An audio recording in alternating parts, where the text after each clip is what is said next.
ఓం శ్రీ గణేశాయ నమః. ఓం శ్రీ మహాసరస్వత్యై నమః. ఓం శ్రీ సీతారామాభ్యో నమః. శుక్ల అంబరధరం విష్ణుం శశివర్ణం చతుర్భుజం ప్రసన్నవదనం ధ్యాయేత్ సర్వవిఘ్నోపశాంతయే. గోష్పదీకృతవారాసిం మసకీకృతరాక్షసం రామాయణ మహామాలా రత్నం వందే నీలాత్మజం. రామాయ రామభద్రాయ రామచంద్రాయ వేదసే రఘునాథాయ నాథాయ సీతాయ పతయే నమః. జై శ్రీరామ్. అత్యంత రమణీయమైన అద్భుత సుందర కావ్యమైనటువంటి సుందరకాండ నిత్య పారాయణలో భాగంగా మనం ఈరోజు 47వ రోజుకు చేరుకున్నాము. ఈరోజు మనము 53వ సర్గము ప్రారంభించుకోబోతున్నాము. ఇందులో మనకు రాక్షసులు హనుమంతుని తోకకు నిప్పండించి నగరములో త్రిపుట గురించి తెలుసుకోబోతున్నాము. చాలా బాగుంటుంది, చివరి వరకు స్కిప్ చేయకుండా చూడండి. జై శ్రీరామ్. మహాబలశాలి అయిన రావణుడు దేశకాలములకు అనుగుణముగా తన తమ్ముడు పలికిన వచనములను విని అతనితో ఇట్లు పలికెను. నీవు చెప్పినది యుక్తమే విభీషణ. దూతను వధించుట నిజముగా నింద్యమే. ఈ వానరుడిని వధించుట మాని వీనిని మన యొక్క రీతిగానైనా శిక్షించియే తీరవలెను. వానరులకు వాలముపై మక్కువ ఎక్కువ కదా, అదియే వారికి అలంకారము కూడా. వెంటనే ఇతని వాలమునకు నిప్పు అంటించుడు. ఇతడు కాలిన వాలముతో వెళ్ళిపోవును. తిరిగి పిమ్మట అంగవికార బాధచే దీనుడయ్యున్న ఇతని మిత్రులు ఇతనిని ఆప్తులు బంధువులు సుహృదులు మొదలగు వారందరూ చూచెదరు. మండుచున్న తోకతో ఈ కోతిని కూడళ్లయందు పురము అంతటను తిప్పుడు అని రావణుడు రాక్షసులకు ఆజ్ఞాపించెను. రాక్షసులు ఆ రావణుడి ఆదేశ వచనమును విన్నంతనే కోపోద్రిక్తులై హనుమంతుని వాలమునకు చినిగిపోయిన నూలు వస్త్రములను తక్కిన గుడ్డలను చుట్టిరి. ఆ వానరోత్తముడు తన వాలమునకు రాక్షసులు బట్టలు చుట్టుచున్నప్పుడు వనములలోని మోడు వారి ఎండియున్న చెట్లకు అంటుకొనిన అగ్ని వలె వృద్ధి చెందెను. ఆ రాక్షసుడు ఆయన వాలమును నూనెతో తడిపి దానికి నిప్పంటించిరి. వెంటనే అతడు రోషావేశముతో కోపోద్రిక్తుడై బాలసూర్యుని వంటి ముఖకాంతులతో తేజరిల్లుచు మండుచున్న తన వాలముతో ఆ రాక్షసులను పారద్రోలెను. రాక్షసులెల్లరూ అందుకు సంతోషించి బాగుగా మండుచున్న ఆ హనుమంతుని తోకను వినోదముగా చూచుటకై స్త్రీలతో బాలులతో వృద్ధులతో కూడి అతడికి చేరిరి. క్రూరులైన ఆ రాక్షసులందరూ కలిసి ఆ వానరోత్తముడిని దృఢముగా బంధించిరి. ఆ బంధముల నుండి బయటపడగల సామర్థ్యం ఉన్నను కూడా అప్పుడు ఆ వీరుడు సమస్ఫూర్తితో తగు విధముగా వ్యవహరించి ఆలోచించి ఆ బంధములలోనే ఉండిపోయాను. ఈ రాక్షసులు నన్ను బంధించినను వారేమీ చేయజాలరు. కావున నేను ఈ పాశములను తెంచుకొని ఆకాశమునకు ఎగిరి వీరిని చంపివేసెదను. నా స్వామి అయిన శ్రీరాముని కార్యసిద్ధికై ప్రయత్నించుచున్న నన్ను ఈ దుర్మార్గులు రావణుని ఆజ్ఞతో బంధించిరి. నేను వారికి కలిగించిన కష్ట నష్టముల ముందు ఇది ఏమాత్రమూ లెక్కలోనికి రాదు అని అనుకొనసాగెను. యుద్ధమునందు రాక్షసులందరినీ ఎదుర్కొనుటకు నేనొక్కడనే చాలుదును. శ్రీరాముని ప్రీతికై ఈ బంధనమును నేను సహించెదను. ఈ నెపముతోనైనా లంకను పరిశీలించుచు మరి ఒకసారి తిరిగి చూడవచ్చును కదా.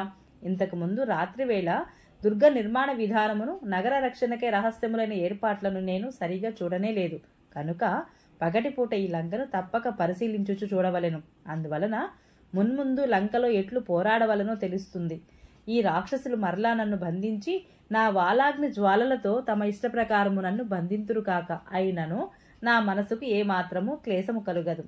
అనంతరము ఈ రాక్షసులు సంతోషించుచు మహాబలశాలియు తమ మనోభావములను బయటికి పొక్కనీయకుండా ఉన్నవాడును అగు ఆ కపిశ్రేష్ఠుడిని పట్టుకుని వెళ్ళిరి. క్రూరకర్ములైన ఆ రాక్షసులు శంకునాదములతో భేరిధ్వనులతో తమ భుజస్పాలనములతో అంటే జబ్బలను చరుచుచు సింహగర్జనలతో ఆ లంకా నగరమును ప్రతిధ్వనింపజేయుచు అంతటను ఆ హనుమంతుడిని తిప్పసాగిరి. శత్రుసూదనుడైన హనుమంతుడు రాక్షసులు తన వెంట నడుచుచుండగా హాయిగా తిరుగుచు రాక్షసుల పురమైన లంకను శోధింపసాగెను. అంతటా ఆ వానరోత్తముడు విచిత్రములైన రాజప్రాసాదములను గుప్తములైన భూగృహములను బాగుగా తీర్చిదిద్దబడిన వీధి కూడళ్లను పరికించుచూ చూచెను. గృహములలో ఇరుకుగానున్న వీధులను కూడళ్లను విశాల మార్గములు కల చిన్న చిన్న సందులను రహస్య ద్వారములు గల చిన్న చిన్న గృహములను ఆకాశమునంటుచున్న ఎత్తైన భవనములను ఆ మారుతి గాంచెను.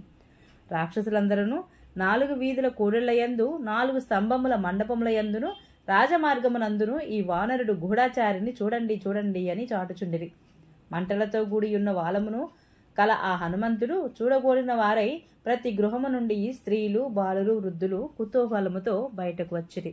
ఆ హనుమంతుడు వాలాగ్రమును మండుచుండగా వికృత నేత్రులైన రాక్షస స్త్రీలు ప్రియమైన ఆ విషయమును సీతాదేవితో ప్రస్తావించిరి. ఓ సీత, ఇంతకు ముందు ఎర్రని ముఖము గల ఒక వానరుడు నీతో మాట్లాడి ఉన్నాడు కదా. అతని వాలమునకు నిప్పంటించి రాక్షసులు అతనిని నగరమంతయు తిప్పుచున్నారు. ఆ రాక్షస స్త్రీల పలుకులు సీతాదేవి చెవులకు ములుకులు వలె గుచ్చుకొనెను. అప్పుడు ఆమె తనను రావణుడు అపహరించిన నాటి బాధకు లోనై విలువిలలాడుచు అగ్నిదేవుని ఈ విధంగా ప్రార్థించింది.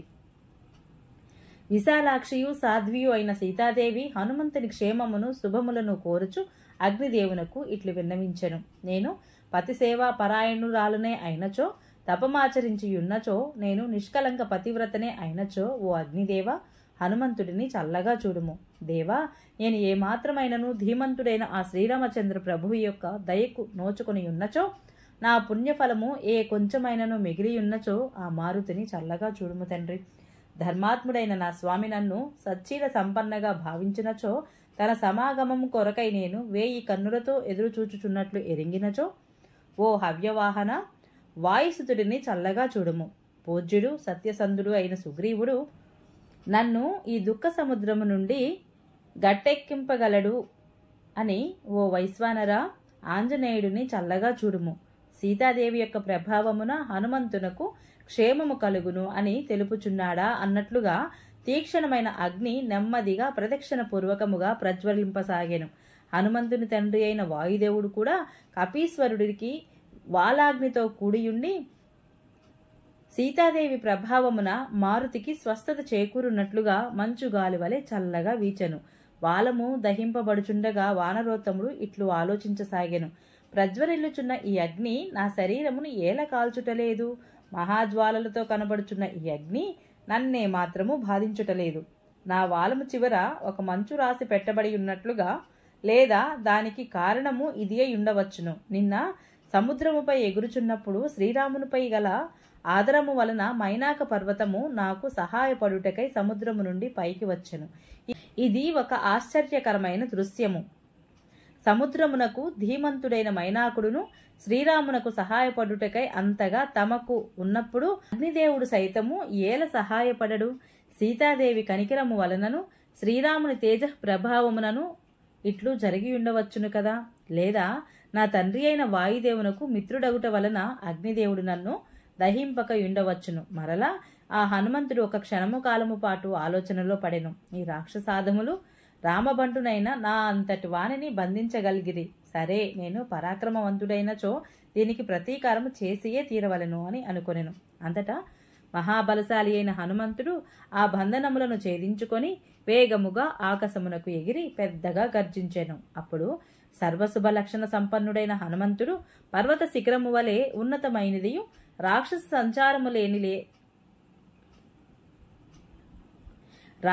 సంచారము లేనిది అగు లంకానగర ముఖద్వారము మీదికి ఎక్కెను.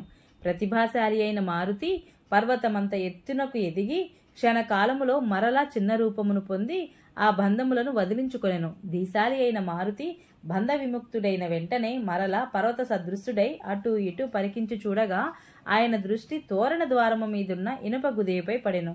మహాబాహువైన ఆ మారుతి ఆ ఇనుప గుదియను తీసుకొని ఆ ద్వార రక్షకులనందరినీ సంహరించెను. యుద్ధమున వీర విహారమునర్చి రాక్షసులను పరిమార్చినవాడు హనుమంతుడు మరలా లంకను పరికించి చూడసాగెను.